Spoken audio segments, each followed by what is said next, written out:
Nós vamos abrir nossa Bíblia em Romanos capítulo 3.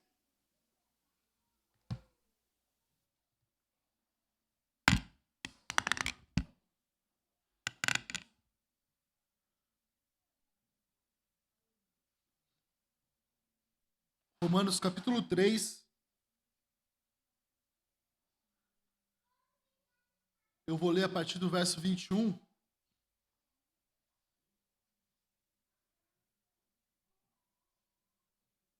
Romanos 3, 21, diz assim: Mas agora, sem lei, a justiça de Deus se manifestou, sendo testemunhada pela lei e pelos profetas. É a justiça de Deus mediante a fé em Jesus Cristo para todos e sobre todos os que creem. Vamos orar? Senhor Deus, nós pedimos a Tua misericórdia sobre as nossas vidas. Te pedimos também a Sua graça, Deus, para que possamos compreender a Tua palavra, possamos colocar em prática, Deus.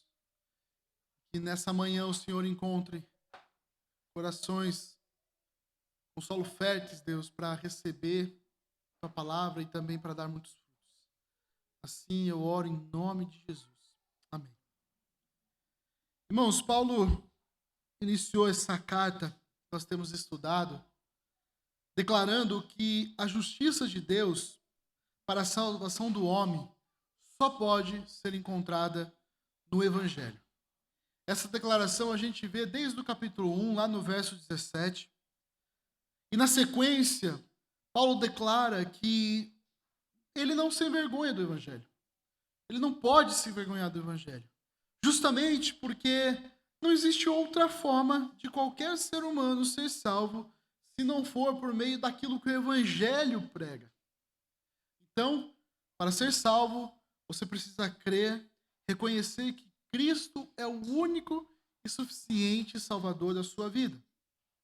Caso contrário, qualquer coisa que o homem faça, seja o mal, por natureza, ou ele pensando em fazer o bem por meio das obras, isso irá levar ele ao inferno sem Cristo.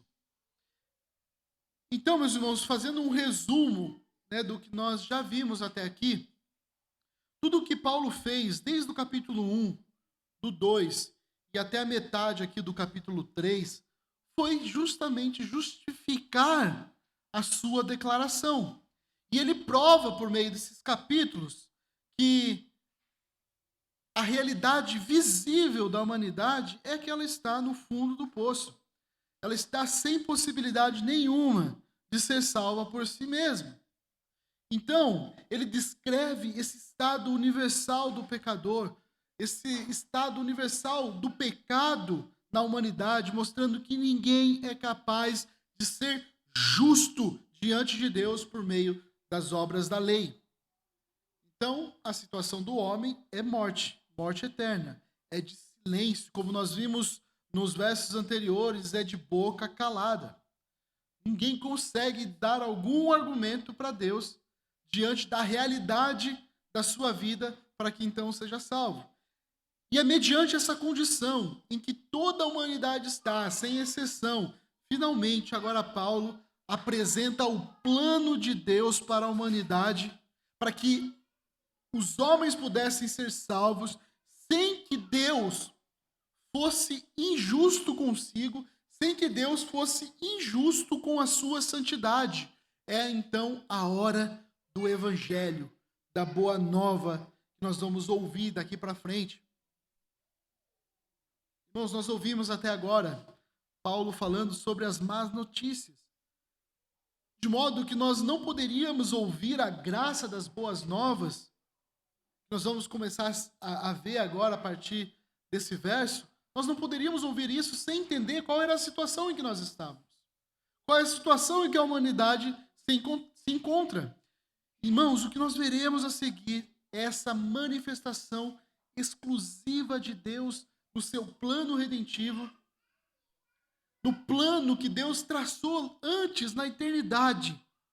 Até aqui, nós vimos que as obras dos homens, quem eles são, onde eles chegam com as suas ações, aqui nós vimos a depravação em que o homem está, e agora nós vamos ver a obra exclusiva de Deus. Até aqui o homem fez tudo isso. E agora nós vamos ver a obra exclusiva de Deus, seu amor, sua santidade, a sua justiça trabalhando então para salvar a humanidade dessa situação em que ela se encontra. E para nós tratarmos esse assunto, nós precisamos observar e pensar na santidade de Deus. Porque o Antigo Testamento, o Novo Testamento fala dessa santidade, e porque Deus é santo, ele também é justo. Então a pergunta que surge é: como Deus pode salvar um condenado do inferno sem ele ser injusto? Sem que ele cumpra a justiça, sem que ele satisfaça a justiça. E é isso que Paulo vai tratar nesses 2 versos, que eu tive que me limitar a esses 2 versos, porque é muita coisa. Talvez o irmão deve falar: pastor, por que não foi umas 10 versículos, mas não dá. É muita coisa esses 2 versos aqui que são muito importantes para nós. Então, Paulo aqui ele vai tratar daquilo que nós chamamos de justificação. Os argumentos que Paulo vai começar a utilizar daqui para frente são argumentos jurídicos. Ele quer mostrar que Deus, em sua justiça, ele pode salvar um pecador e ainda assim continuar justo. Ele prova que Deus pode ser justo e justificador, que é o que nós vamos ver. A partir do verso 21, meus irmãos, não feche a sua Bíblia, porque nós vamos fazer uma exposição desses versos. Diz assim: mas agora, sem lei, a justiça de Deus se manifestou. Essa palavrinha mas agora, mas, aqui marca, meus irmãos, uma introdução de uma nova era. Uma introdução de uma nova era onde a justiça de Deus agora é revelada. Ela é revelada de forma clara, de forma definitiva. Essa justiça agora, ela é revelada de forma completa. Quando a gente olha no Antigo Testamento, ela era anunciada. Ela era comentada. Agora, no Novo Testamento, com a vinda de Cristo, nós temos ela por completo. A revelação da justiça de Deus de forma completa. Por isso, mas agora, ou seja, nesse tempo atual, que Paulo está escrevendo, nesse momento estratégico da história da redenção, como lá em Gálatas 4:4 diz, é chamado o momento da plenitude do tempo. No exato momento em que Deus tinha planejado, Pai, Filho e Espírito Santo, Jesus veio, pisou no mundo, viveu neste mundo, morreu, foi crucificado, morreu, ressuscitou, na plenitude dos tempos. Ou seja, onde tudo o que tinha que acontecer, aconteceu, onde o exato momento que Deus tinha planejado que Jesus viesse, ele veio, e no exato momento que Jesus tinha de morrer, ele morreu, e no exato momento que ele tinha de ressuscitar, ressuscitou. Então, isso que nós chamamos de plenitude de tempo, a Bíblia fala sobre a plenitude de tempo, é quando Deus, então, conclui e manifesta a justiça dele para a salvação. E essa palavrinha mas é a que divide a situação da humanidade entre aqueles que estão condenados e aqueles que são justificados agora por meio de Cristo. Esse mas é a diferença entre o céu e o inferno. É esse mas que faz toda a diferença na vida da humanidade. Meus irmãos, vamos relembrar mais um pouquinho, só para a gente enfatizar o que Paulo nos disse. Porque quando a gente pega, por exemplo, o capítulo 1, lá no verso 17, Paulo diz que a justiça de Deus se revela onde? No Evangelho. Mas ele diz no verso 18 que a ira de Deus se revela contra toda impiedade e perversão do homem. Olha que interessante. Do céu vem a ira de Deus sobre toda impiedade e injustiça humana. Mas do céu também vem a justiça de Deus sobre todos aqueles que creem. Vem de Deus. É a justiça de Deus sendo colocada numa população, numa humanidade totalmente condenada. Ele diz: mas agora sem lei. Ou seja, sem lei, essa justiça entrou em vigor, a justiça de Deus entrou em vigor sem lei. Paulo está querendo dizer que a lei, que aqui ele diz, não existe mais para nos condenar. Porque a lei de Deus, ela nos transforma. Veja, Paulo não está dizendo que a lei não serve para nada. Paulo não está dizendo que agora não existe mais a lei, mas sim que agora a parte da lei, ou seja, separadamente da lei, essa justiça se torna conhecida.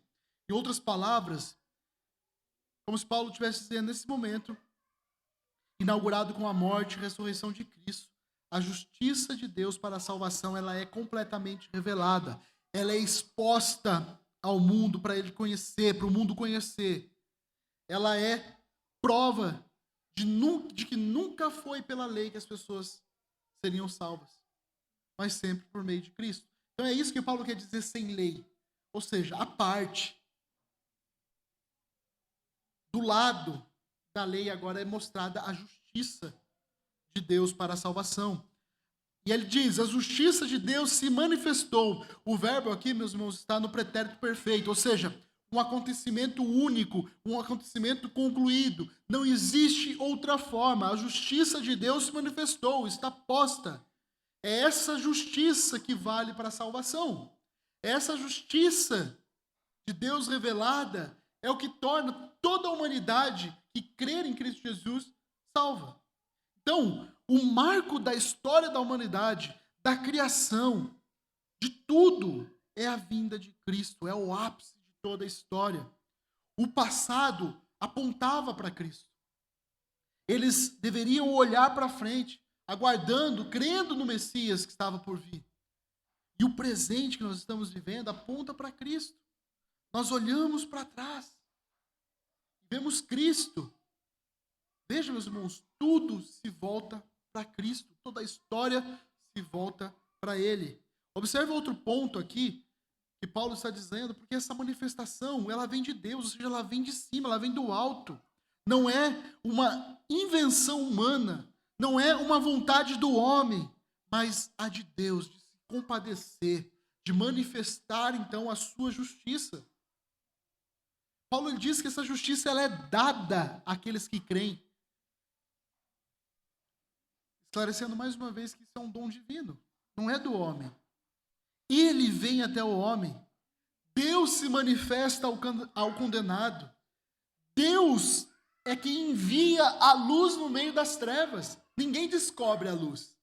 Ninguém inventa a luz no meio das trevas. É Deus que envia a luz para que os condenados pudessem enxergar. Não é isso que diz em Mateus 4,16? O povo que vivia em trevas viu grande luz, e aos que viviam na região de sombra da morte, resplandeceu-lhes a luz. Lucas 1, 78 e 79.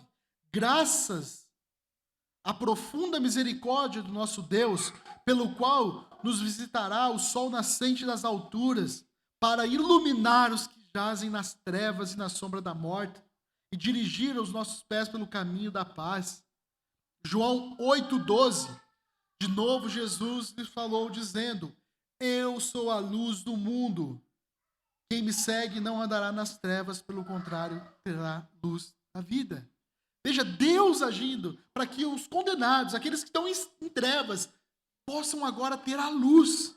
Efésios 5, 8, 9, porque no passado vocês eram trevas, mas agora são luz do Senhor.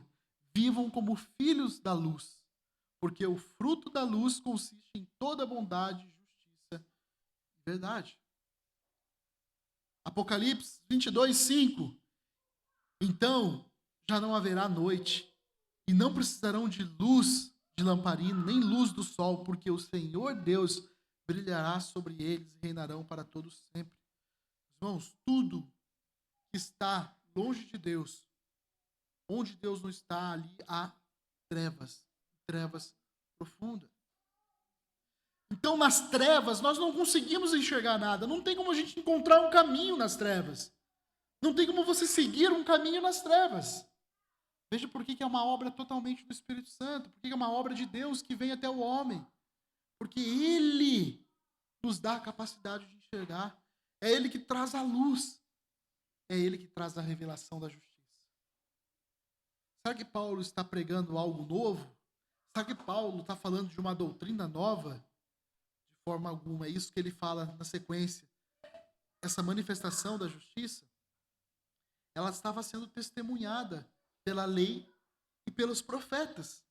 Veja, a justiça de Deus pela fé foi testemunhada no Antigo Testamento. Nós vamos chegar no capítulo 4, nós veremos mais sobre a doutrina da justificação não sendo como algo novo, né? E sim que é algo que está enraizado no Antigo Testamento. Mas veja, meus irmãos, aqui Paulo vai utilizar de aspectos jurídicos. Os judeus, eles sabiam que a justiça ela só poderia ser feita e pelo menos de uma forma mais correta possível, onde havia duas testemunhas. Se você lê o Antigo Testamento, era assim que a justiça era feita.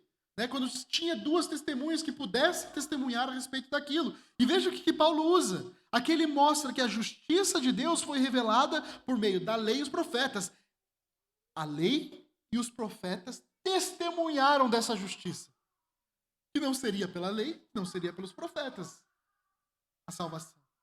Mas a justiça de Deus para a salvação, elas foram anunciadas pela lei e pelos profetas. A lei e os profetas sempre destacaram que a salvação seria pela fé. Então, diante do tribunal de Deus, por isso que todo mundo é indesculpável. Por quê? Porque a lei e os profetas falavam a respeito disso. Eram testemunhas. Então, sempre foi a forma de Deus justificar seu povo. Nunca foi pela lei, nunca foi por obras. Basta olhar Gênesis 15, verso 6. Abraão creu no Senhor e isso lhe foi atribuído para a justiça. Veja, porque ele creu no Senhor. Isaías 45, 22. Olhai para mim e sede salvos, todos os confins da terra, porque eu sou Deus e não há outro. Olhem para mim. Abacuque 2, 4 diz: o justo viverá pela sua fé. No Antigo Testamento, a lei, os profetas apenas estavam anunciando que a salvação seria pela fé e somente pela fé. Não tinha outra forma. Não tinha outro meio. E agora no verso 25, essa justiça, então, ela é manifestada, ela é aplicada mediante a fé em Cristo Jesus, é o que Paulo vai dizer. Verso 22, é a justiça de Deus mediante a fé em Jesus Cristo, para todos e sobre todos os que creem. A justiça de Deus, ela é recebida pela fé em Cristo Jesus. Não encaixa em nenhum momento aqui mérito humano. Ela é um presente dado àquele que crê. Irmãos, aqui está uma das mais lindas doutrinas a respeito da salvação. É aquilo que nós, na teologia, chamamos de justificação. A justificação é a maneira justa de justificar aqueles que são injustos. Justificação faz parte da terminologia usada nos tribunais. O contrário de justificação é condenação. Então veja, a justificação, quando a gente vê à luz da palavra de Deus, ela não é meramente um perdão, mas é tornar alguém justo. Guarda essa palavrinha. Tornar alguém justo. É restaurar o pecador. É ter uma comunhão novamente com Deus, uma comunhão que não havia. A justificação pela fé em Cristo Jesus é um marco da história da igreja. É a partir do entendimento da justificação pela fé e somente pela fé que nasce a reforma protestante. E a reforma por quê? Porque isso era pregado antes. E a igreja, infelizmente, se distanciou dessa verdade. E ela trouxe um monte de aspectos. Ela trouxe um monte de possibilidades mentirosas de se alcançar a salvação. E por isso que, quando surge a reforma protestante, o que eles fazem? Eles não inventam nada novo. Eles olham e falam assim, mas peraí, Paulo disse que a justificação é pela fé, não é pelas obras. O que nós estamos fazendo? Então veja a importância do tema que nós estamos tratando aqui, porque ela fez uma mudança na história social, no mundo. Lutero disse que a justificação somente pela fé é o artigo pelo qual a igreja se mantém de pé ou cai. Ele disse que se a igreja não compreender bem, ela deixa de ser uma igreja autêntica. Ele dizia também que se a igreja nega ou obscurece a doutrina da justificação pela fé somente, ela não é mais um corpo de Cristo. Calvino também acrescentou que a doutrina da justificação é o eixo do qual tudo se move. Ela é a engrenagem, ele é o motor. A doutrina da justificação, tudo se move em volta desse entendimento. Packer disse que a doutrina da justificação pela fé é o atlas que carrega toda a fé cristã em seus ombros. Ou seja, dizia ele que se a justificação pela fé somente falhar, toda a fé cristã cai por terra. Olha que interessante, meus irmãos, tanto católicos quanto protestantes, eles sempre defenderam a doutrina da justificação. Sempre. Até hoje. Eles defendem a doutrina da justificação. Ambos sempre ensinaram que o ato da justificação é algo que vem de Deus. É uma declaração judicial. Deus torna a pessoa justa. Deus declara a pessoa justa. Católicos e protestantes pensam da mesma forma. O ponto aqui de divergência é a base que Deus faz essa justificação. É por qual motivo que Deus faz essa justificação. A questão toda que nós devemos nos perguntar é: o que Deus vê numa pessoa morta? O que Deus vê numa pessoa condenada em seus delitos, em seus pecados, e agora ele diz: você agora é uma pessoa justa. O que Deus vê? Para os católicos, e muitos que se dizem evangélicos, Deus vê a justiça da pessoa. Deus vê algo bom na pessoa. Deus vê que aquela pessoa tem algum mérito e por isso que ele justifica essa pessoa. Pergunto para vocês, o que Paulo disse até aqui, nos mostrando que toda a humanidade é caída, está em trevas, está condenada. Tudo que ela faz é pecaminoso aos olhos de Deus. Aí eu pergunto, é sério que Deus olha para a pessoa e torna ela justa por causa de alguma coisa boa que ela fez? É sério que a gente pode acreditar nisso? Quando nós lemos na Bíblia, claramente notamos que por obras ninguém pode ser salvo. Por mérito algum, alguém pode ser salvo. Deus torna uma pessoa justa quando ela ainda é pecadora. É isso que nós aprendemos no Evangelho. É isso que nós aprendemos na carta de Paulo, na Bíblia, no Novo Testamento. Deus torna uma pessoa justa quando ela ainda é pecadora, ou seja, não quando ela deixa de pecar, agora ela é justificada. Esse foi o grande debate com Roma, porque Roma estabeleceu na sua doutrina, ainda faz até hoje, de que Deus nunca vai declarar uma pessoa como justa até que essa pessoa, na realidade, seja encontrada como justa. Em outras palavras, quando Deus olhar para nós, Ele não vai dizer que somos justos até que nós realmente sejamos justos por nossas obras. Esse é o motivo, meus irmãos, esse é o motivo do purgatório. Por quê? Porque o purgatório é justamente para purgar os pecados. O objetivo de purgar é livrar-nos da impureza, de modo que agora a gente fique completamente puros e agora Deus diga, você é justo. Por isso que precisam inventar alguma coisa ali para chegar nessa conclusão, para chegar nessa justificação. Por quê? Veja, a palavra com a qual nós estamos lidando aqui nesse trecho de Romanos é a palavra dikaoi, ou dikaiosune, que significa tornar justo.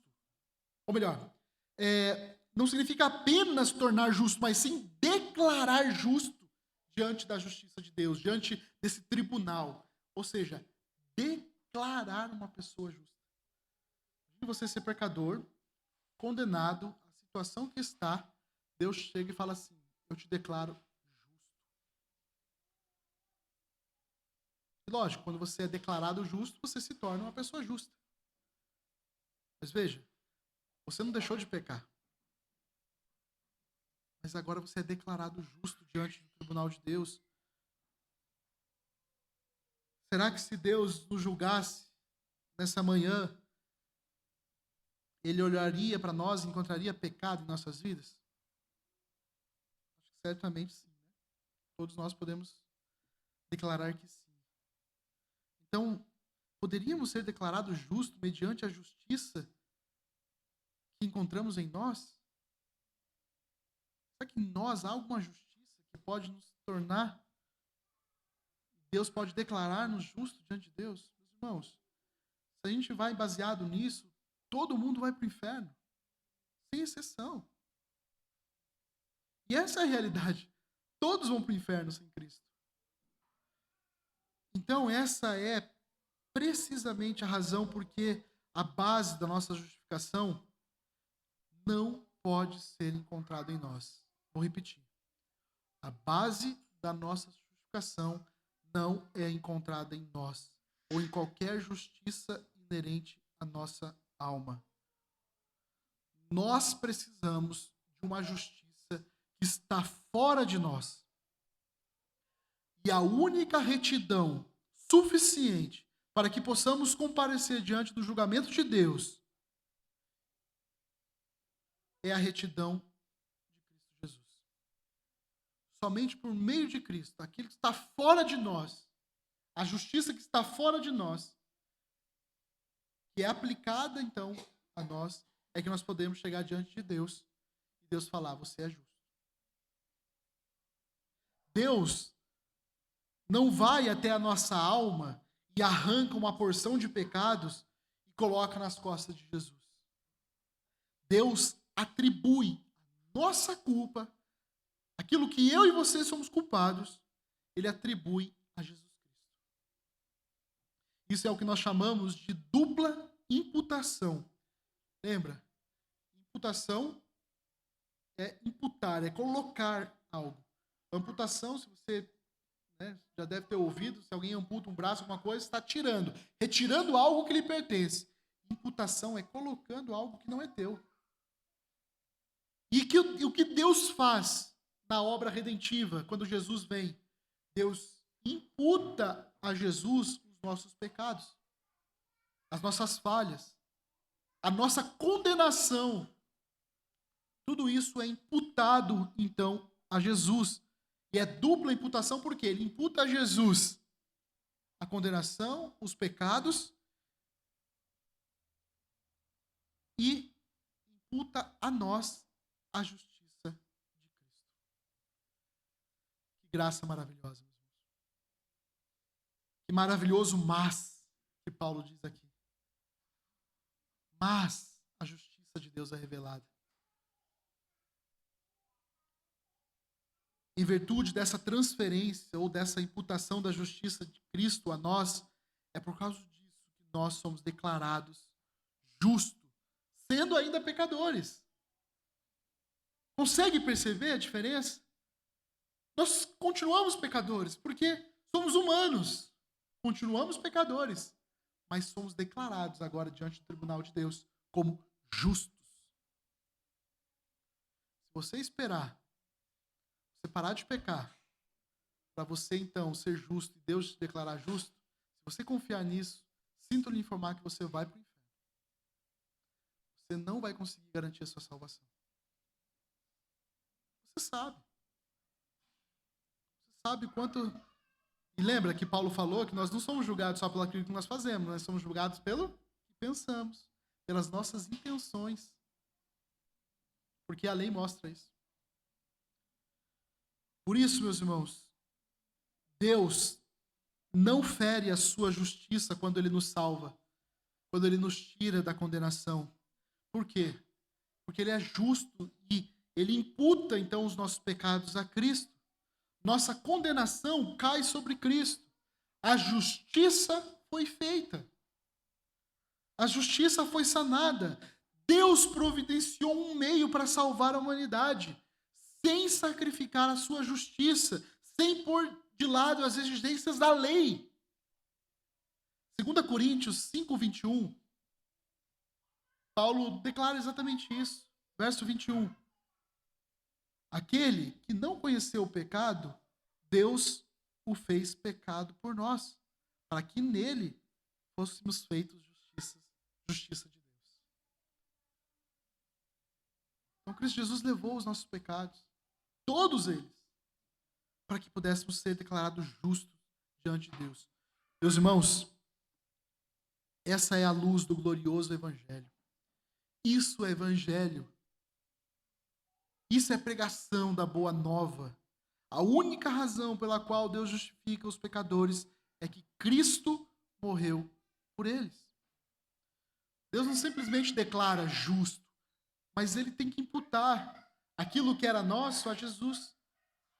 E ele tem que imputar aquilo que é de Jesus a nós. Por isso que não faz sentido nenhum você achar que você é salvo pelas obras. Não faz sentido. Porque não há nada em você. Ou seja, não temos que esperar para nos tornarmos perfeitamente justos antes de sermos aceitáveis diante de Deus. É isso que Paulo está tentando demonstrar nessa parte da epístola. Justificados pela fé. E por que Deus fez isso, meus irmãos? Isso é um mistério. Nós jamais seremos capazes de entender de forma plenamente. De forma plenária, a gente não consegue.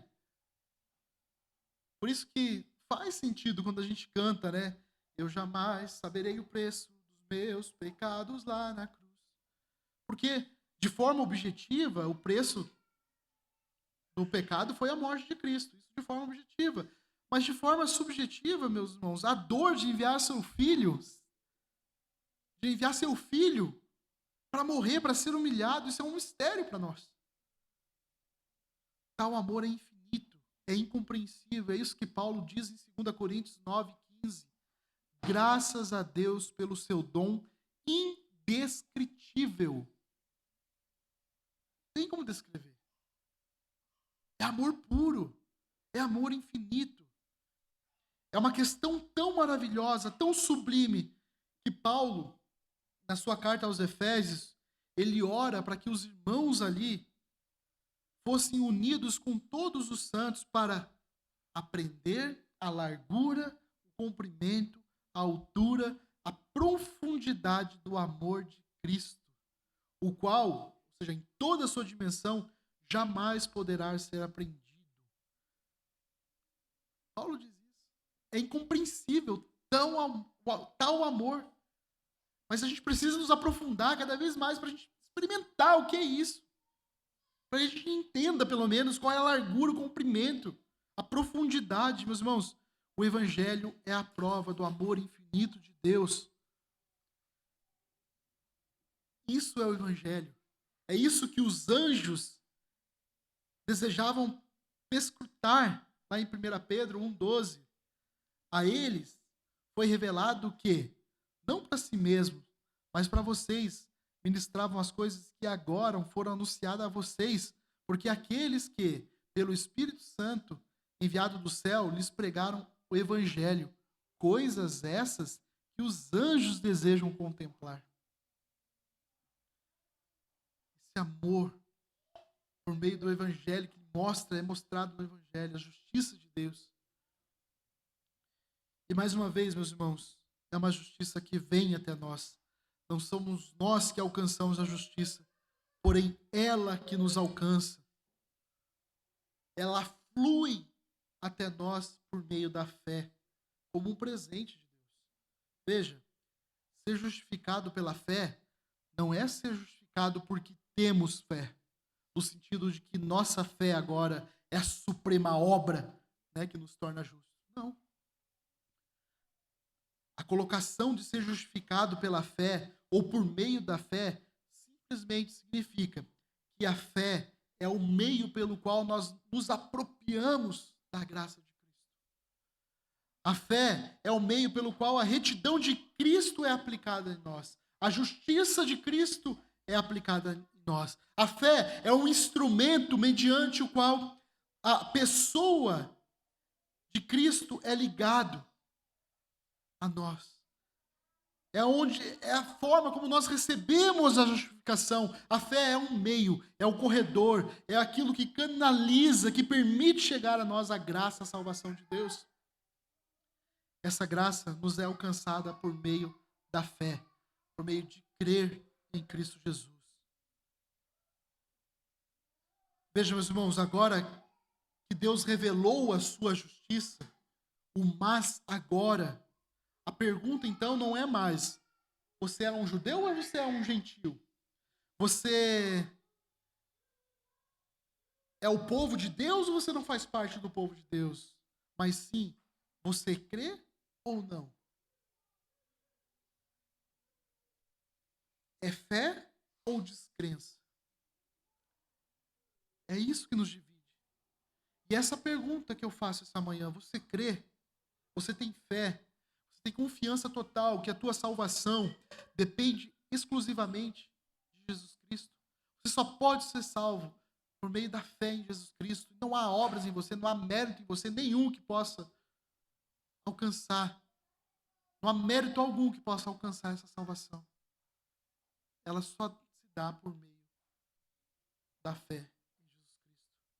Veja, isso é o Evangelho que chega até nós.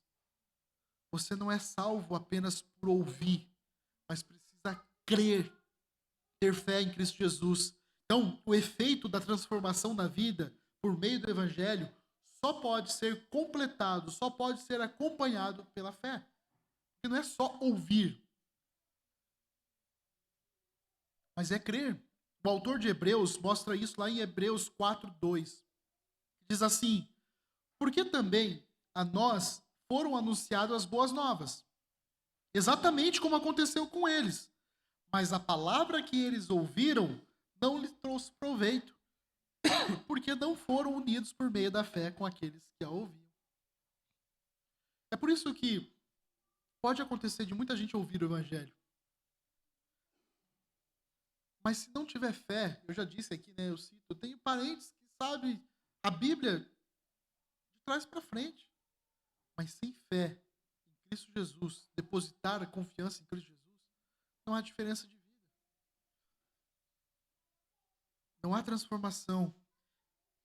Quem crê não olha para si, porque se olhar para si não vai encontrar nada, não vai encontrar mérito algum. Seus olhos são voltados totalmente para Cristo. E aí depois disso, o que ele ouve acerca da vida, do agir, do ensino, do sofrimento, da morte, da ressurreição de Cristo, tudo aquilo que Cristo fez, aí sim, porque ele tem fé em Cristo Jesus, agora ele se compromete por meio de uma confissão pública, cumprindo o que Paulo diz lá em Romanos 10:10, porque com o coração se crê para a justiça. Ou seja, a obra tem que ser feita primeiro no coração. E com a boca se confessa para a salvação. Não adianta nada confessar com a boca se o coração não é transformado. Se a justiça não é aplicada. Essa justiça de Deus revelada para nós a respeito da salvação do homem. Vejam, meus irmãos, ela só pode se dar por meio de Cristo Jesus. Fé, portanto, vem pelo conhecer a Cristo, por conhecer a revelação da justiça. Veja, a fé vem pelo ouvir o Evangelho. Aí eu pergunto para vocês, há salvação onde não é pregado o Evangelho de Cristo? Quando não há nada para ouvir sobre Cristo, não haverá nada para se crer. Se não tem pregação do Evangelho, não há nada para crer, não há fé. Não tem como. É isso que Paulo diz ali em Romanos 10:14. Como, porém, invocarão aquele a quem não creram? E como crerão naquele de quem nada ouviram? E como ouvirão se não há quem pregue? Quer algo mais claro do que isso? Se não tem pregação do Evangelho, não tem salvação. Não tem pregação da justiça, do meio, da forma como Deus instituiu para salvar a humanidade. É somente o anúncio verbal de Jesus Cristo que confere à igreja o direito de existir. Isso significa, meus irmãos, que não existe aquela famosa frase: pregue o evangelho e, se necessário, use palavras. Não existe isso. Pregue o evangelho e é necessário que se use palavras. Porque a fé vem pelo ouvir a palavra de Deus. Explique, ensine, exponha, pois só há salvação mediante a pregação do evangelho. Paulo diz que o evangelho é o poder de Deus para a salvação dos perdidos. Meus irmãos, falta muitas vezes a nós esse sentimento de responsabilidade, de pregação do evangelho. Ontem nós tínhamos um grupo bom aqui, no grupo de missões, aqui no Congresso de Missões, mas não deu nem a metade da membresia da igreja. Como você pode dizer amém para tudo isso que eu disse, se você não investe a sua vida, seu tempo, para aprender a como pregar, anunciar, a viver o evangelho, anunciar e pregar o evangelho? Como Paulo disse em 1 Coríntios 9,16, se anuncio o evangelho, não tenho de que me gloriar. Olha o que falta em nós. Pois sobre mim pesa essa obrigação, porque ai de mim se não pregar o evangelho. Falta-nos esse sentimento muitas vezes. Levamos a pregação do evangelho como algo superficial e não como uma ordenança de Cristo a nós que fomos alcançados pelo evangelho.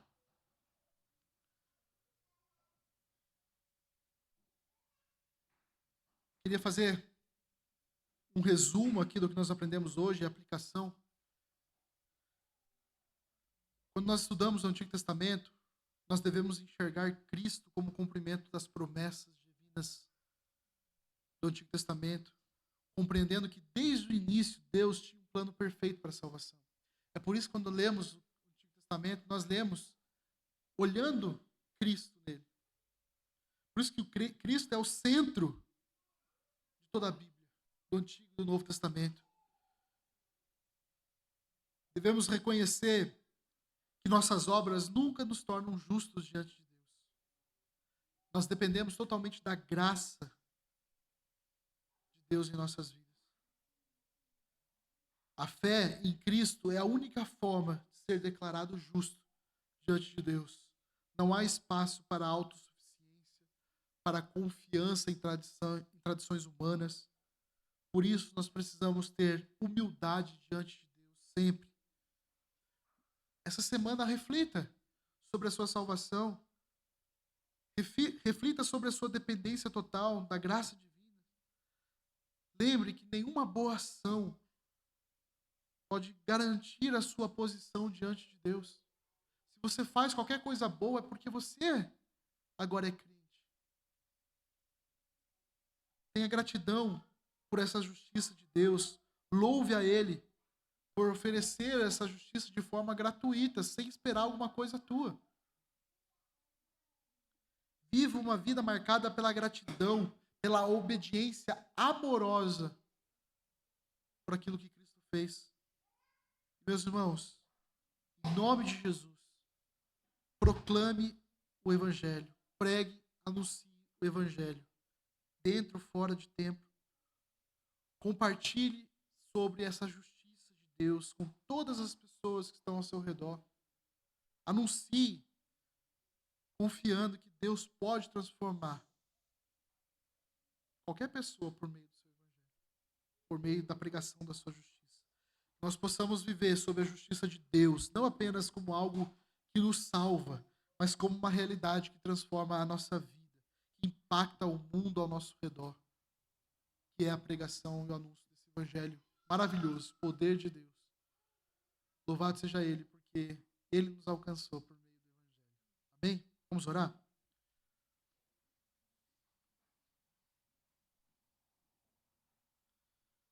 Obrigado pela Tua palavra, Deus. Nos ensine, nos exorte, nos coloque no caminho, Deus, novamente.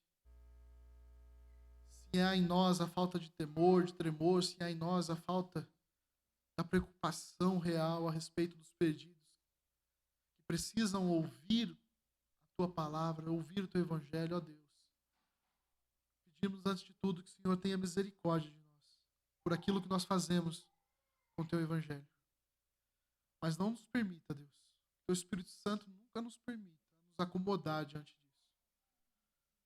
Possamos ser incomodados diariamente por aquilo que nós fazemos ou não fazemos com o evangelho, Deus. Em nome de Jesus, nós te louvamos por essa justiça revelada-nos, essa justiça do Senhor por meio de Cristo Jesus. Te louvamos porque tu imputa a nós a justiça de Cristo. Te louvamos porque o Senhor nos perdoa, porque nossos pecados foram imputados a Cristo. Obrigado por essa obra redentora, obra exclusivamente tua, Deus. Louvado seja o teu santo nome. Toda a honra, toda a glória seja dada somente a ti. Em nome do seu Filho amado Jesus é que nós oramos.